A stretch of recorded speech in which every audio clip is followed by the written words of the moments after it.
My roommate has been narrating everything he does. When you live with someone long enough, you get used to the little annoying things, like the way they leave dirty socks on the couch or their penchant for eating cereal at 2 a.m. But there's something different about my roommate, Luke. It's not that he's strange in the way that most roommates are.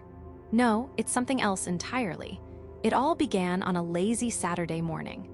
I was sitting on the couch, scrolling through my phone, trying to decide what to do on my day off. My eyes flicked to the kitchen, where Luke was preparing breakfast. He had his usual routine: crack an egg, scramble it, throw in a slice of bread, and make a weird mashed-up sandwich. He always did this in a way that made it seem as though he was performing some culinary masterpiece. But then, something unusual happened. "Luke is walking in the kitchen," he muttered, as if someone else were in the room, narrating the scene. He didn't even seem to notice. He's stepping lightly, trying not to make noise on the creaky floorboards. The smell of coffee wafts through the air as he opens the cabinet. I blinked, not sure if I had heard him correctly. I glanced over at him. He was still moving around, completely absorbed in what he was doing. His voice continued, almost casually. The cereal box is knocked over by his elbow as he reaches for the mug. He's beginning to wonder if he should put the cereal back in the pantry or leave it out for later. "Luke," I said, my voice breaking through the strange moment, "are you talking to yourself?" He stopped mid-motion, glancing at me with wide eyes as if I had just spoken a foreign language. "What? No, I'm not. Wait, what do you mean?" He paused and shook his head. I stared at him for a second, trying to process what just happened. Was he narrating himself? Was that a thing he did? He seemed confused, but it wasn't like he had noticed anything off. I decided to brush it off. Maybe he was just in a weird mood, or maybe he was messing with me. We all have our moment. I turned back to my phone and ignored him. After a few minutes, the narration started again. This time it was about a completely random event. "He's sitting down now. The chair is a bit too squeaky, but it's nothing new." Luke's voice drifted through the air again. "He's reaching for the remote, and his hand hovers just over the surface of the table. Watch it, Luke. Don't spill your drink." I didn't know what to do.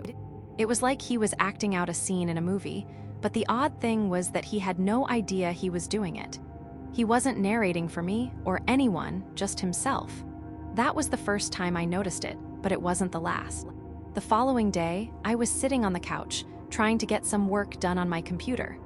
Luke had his headphones on, blasting music as he usually did. He was working on the online degree he had been pursuing for 5 years now. But today, he wasn't just listening to music. He was narrating every single movement as if it were the most important thing happening. "He's sitting at his desk now, feeling the weight of his eyes on the screen," Luke murmured.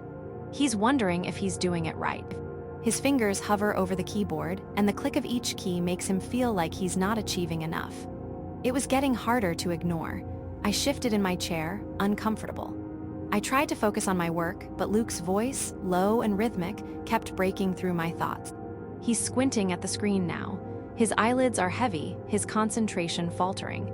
He's been at this for an hour, and he's beginning to regret his decision to start so late. "Luke," I finally said, "are you, okay, buddy?" His head jerked toward me in surprise. He took out his headphones, blinking at me like I was speaking in riddles. What do you mean?" "You're still narrating everything you're doing," I said, unable to stop the slight frustration in my voice. Luke blinked a few times, processing the words. "What are you talking about?" "I'm not doing that." He shook his head. "You're starting to worry me, dude," he said. I didn't know what to say. He seemed genuinely confused. I just nodded, though I couldn't shake the feeling that something wasn't right. Days went on. At first, it was small things. The way he narrated getting a glass of water. Luke reaches for the cold glass, his fingers brushing the condensation on the outside. He brings it to his lips, feeling the cool liquid slide down his throat. And the random moments where he'd walk around the apartment, his voice narrating everything from the sound of his footsteps on the hardwood floor to the way the air felt when he opened the window. It was starting to get unsettling. Each day, the narrations grew more specific, more detailed. Luke would describe not only what he was doing, but how he was feeling. He's feeling a bit annoyed now. It's that same nagging irritation that's been creeping up on him for days. I heard him mutter one evening as he walked into the bathroom. "The faucet is running a bit too loud, and it's making him anxious. He can't shake it." It was odd. At first, I figured it was just a weird quirk, but soon, it felt more like something was seriously wrong. I tried to confront him a few more times, but each time, he had no memory of saying anything out loud. "I'm not doing that," he'd insist. "I don't even know what you mean." One day, I had enough. He was standing in the kitchen, the smell of burnt toast filling the apartment as he was narrating his breakfast like it was an epic tale. "He's making toast now, but wait, something's wrong," Luke said. "The bread is burning, but he's too slow to stop it. He's getting frustrated, but he won't admit it. The charred smell fills the air, but he's ignoring it. He always does that." I snapped, my voice louder than I intended. "Luke, what the hell are you doing?" Luke stopped mid-bite, looking at me with confusion, the crumbs of burnt toast falling from his lips. "What? Why are you still fucking narrating everything you do?" I asked, my hands gripping the edge of the counter. "Why are you doing that?" He looked even more bewildered than usual. "I'm not narrating anything. You're crazy." And that's when I started to get a little nervous. I watched him with a growing sense of dread, unsure of what was happening. The next day, I was in my room when I heard something, muffled like he was talking to himself again. I leaned in, trying to catch the words. I could barely make it out. "He's becoming too much. I can't stand it anymore. It's driving me crazy. I'll have to do something soon." The words sent a shiver down my spine. I couldn't tell if he was still narrating his own actions or if something darker was creeping into his thoughts. Things went downhill after that. The narrations became more sinister. Luke would say things when I walk by like, "Look at him, so smug, he doesn't even know what I'm planning." I could hear him whispering to himself at night, his voice low and unsettling. "The time is coming. He won't see it coming." For the next few days, everything seemed oddly normal. Luke continued narrating every little detail of his life, but the darker tone seemed to fade, replaced by the mundane once again. It was as if everything had returned to a comfortable, albeit strange, routine. The narrations didn't have that ominous edge anymore. He was back to describing simple things like the weather, his meals, or the way he brushed his teeth. Luke picks up his toothbrush, the bristles soft against his gums. He muttered one morning as he prepared for work. He wonders if he's brushing long enough, but decides it doesn't really matter. It's just another part of the morning routine. It was strange, but there was something almost comforting about it. No more veiled threats, no more murmurs about his plans for me. It felt like things were going back to normal. For a moment, I allowed myself to breathe a little easier, but something didn't sit right with me. The idea that Luke had no idea he was narrating his own life, no awareness of it at all, made me worried for his health. Something was obviously off, so I decided it was time for a talk. I had to get through to him. He needed help. He needed to realize what was happening. This had gone on long enough. I couldn't just pretend like everything was okay when clearly something wasn't. It was all too bizarre to just keep ignoring. I waited for a quiet evening. When Luke came into the living room and sat down on the couch, I knew it was the right time. I could tell by the distant look in his eyes that something was still off. "Luke, we need to talk," I said, trying to keep my voice calm. My hands were trembling slightly, but I couldn't let him see that. This had to be a conversation about the future, not about fear. He looked at me, his face unreadable, but then he did that thing again. That thing where he started speaking in that low, almost absent tone, as though narrating his own internal thoughts in real time. Luke sits down on the couch, his body relaxed but his mind already elsewhere. He feels the weight of his roommate's words coming, the tension building in the air between them. I froze for a second, feeling a cold chill crawl down my spine. He was narrating this, right now, while I was speaking to him. My pulse quickened and I swallowed hard, forcing myself to continue. "Luke," I said, taking a deep breath, "you've been narrating everything you do, everything you feel. I don't think you realize it, but it's starting to become really concerning. You need to get help, Luke. This isn't normal." He tilted his head slightly, blinking at me as though he were confused by my words, but at the same time, he didn't stop narrating. Luke listens to his roommate, trying to focus, but something about the way he's talking is starting to make him angry. It's the same thing over and over, like Luke's life is a problem to be fixed, but Luke knows better. He knows that his roommate doesn't understand. He never has, he never will. The cold feeling in my stomach grew. I didn't know how to react to him saying these things in front of me, out loud, as if he were having a conversation with himself. Luke doesn't understand why he's so angry. His roommate is just trying to help. It should be easy, right? Just listen, agree, and everything will be fine. But it's not that simple. It never was. Luke's thoughts race faster now, but he knows he must keep it together, for now. I opened my mouth, but nothing came out at first. You're still narrating everything, Luke, like literally. Right now, I pressed. You've been doing it for weeks now, and it's not just harmless commentary. It's getting. I searched for the right words. It's getting dangerous. It's not healthy. I'm worried about you. Luke is hearing the words, but they're slipping past him. He can't stop thinking about how this conversation feels. Why is his roommate acting like this? Why is he making him feel like this? Doesn't he get it? Luke doesn't need help. Luke doesn't need to change. He's not the problem. I felt my chest tighten. Luke, please listen to me. You're not okay. This isn't normal. I'm not trying to attack you. I want you to get help. I want you to be okay. Luke watches his roommate, sees the frustration, the concern etched on his face. It's almost laughable, doesn't he see?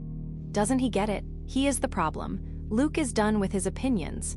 It's time to act, time to fix this once and for all. I could hear the agitation in his voice. His tone had changed, gone darker. His words were louder now, more insistent. Luke feels his anger bubbling to the surface. He just keeps repeating the same thing over and over. But it's getting under his skin. He can feel it. The irritation, like a tickle in the back of his throat. But then it grows. It swells. He wants to scream. Luke, I started again, my voice trembling now. This isn't you. I know you're upset, but Luke can't take it anymore. The words are too much. The pestering is too much. Maybe if he makes it stop, it'll be over. If he gets rid of the problem, everything will be okay. I stepped back, my heart pounding in my chest. Luke, stop. I'm begging you to listen to me. But Luke didn't hear me. He was too far gone, lost in the voice inside his head that was narrating, controlling him. Luke's body tenses. He feels his hands shaking, the nervous energy building. The anger is making him feel stronger. He doesn't need anyone's help. He doesn't need anyone. I couldn't breathe. The fear gripped me. It was like I was watching a different version of Luke, one that was shifting in front of me, changing into someone I didn't recognize. He looked like a madman. I took a step back. I knew I needed to get out of that. My mind was racing, and everything seemed to blur together. Luke's roommate is weak. That's what he's been thinking this whole time. He's weak. Luke stopped narrating suddenly, his eyes snapping up to meet mine. There was no fear, no recognition, just cold, calculated anger. I'm not the one who needs help, you know, he muttered, his voice thick with resentment. I began to back away, my mouth opening to speak. Luke stood up abruptly, cutting me off mid-sentence. I blinked, startled by his sudden movement. There was no warning, just that eerie silence in the room after his last, chilling words. He began to slowly walk backwards into the kitchen, eyes still locked on mine. Luke stands, his body stiff but his mind already elsewhere, consumed with thoughts he can't stop, thoughts that are louder than his roommate's voice. He moves toward the kitchen, feeling the coldness of the floor beneath his bare feet. He wonders if his roommate is still talking, still trying to convince him of something that doesn't matter. I froze, hearing the words echo in my head. Luke wasn't even acknowledging me now, just moving in a trance-like state as his voice narrated his own every move. I was paralyzed. I watched him step into the kitchen, his footsteps barely audible in the silence of the apartment. His actions were precise, measured, like he was following a script only he could hear. Luke opens the fridge, the cold air hitting his face. He grabs a carton of milk, not because he's thirsty, but because it's an action to fill the void, a distraction. He wonders if the milk will be sour, but shrugs. He'll deal with that later. I could feel my heart hammering in my chest. I couldn't move, couldn't speak. I was paralyzed by the strangeness of what was happening. What was he doing? Luke places the milk back in the fridge. His movements were so ordinary, so mundane. It wasn't just the narration that unnerved me, it was the quiet way he was moving. The deliberate, slow pace. Luke turns his attention to the knife block on the counter. He looks at the knives, fingers brushing lightly over the cool metal, contemplating. He feels something stir inside him, something dark. A sense of power, of control. He doesn't feel scared anymore. He doesn't feel lost. He feels focused, determined. I could hear the distinct sound of metal scraping against wood as Luke slowly slid the largest knife from the block. My blood ran cold. Luke grips the knife tightly, the cool handle pressing against his palm. The weight of it is comforting. He looks at the blade, not with fear, but with a sense of purpose. My legs felt frozen in place, but my eyes were looking toward the front door. I wanted to leave, but fear had me planted there, panic rising in my throat. "Luke," I called, my voice shaking. "W, what are you doing?" But Luke didn't respond. Instead, he continued with his narration, like I wasn't even there. Luke walks back into the living room, holding the knife in his hand. His thoughts swirl around him, chaotic and sharp like the blade in his grasp. He wonders if his roommate knows what's coming, if he's figured it out yet. But he's not sure it matters. It's too late now. His words made it worse, made everything feel so deliberate, like he was living out some twisted script. His voice was so cold, detached.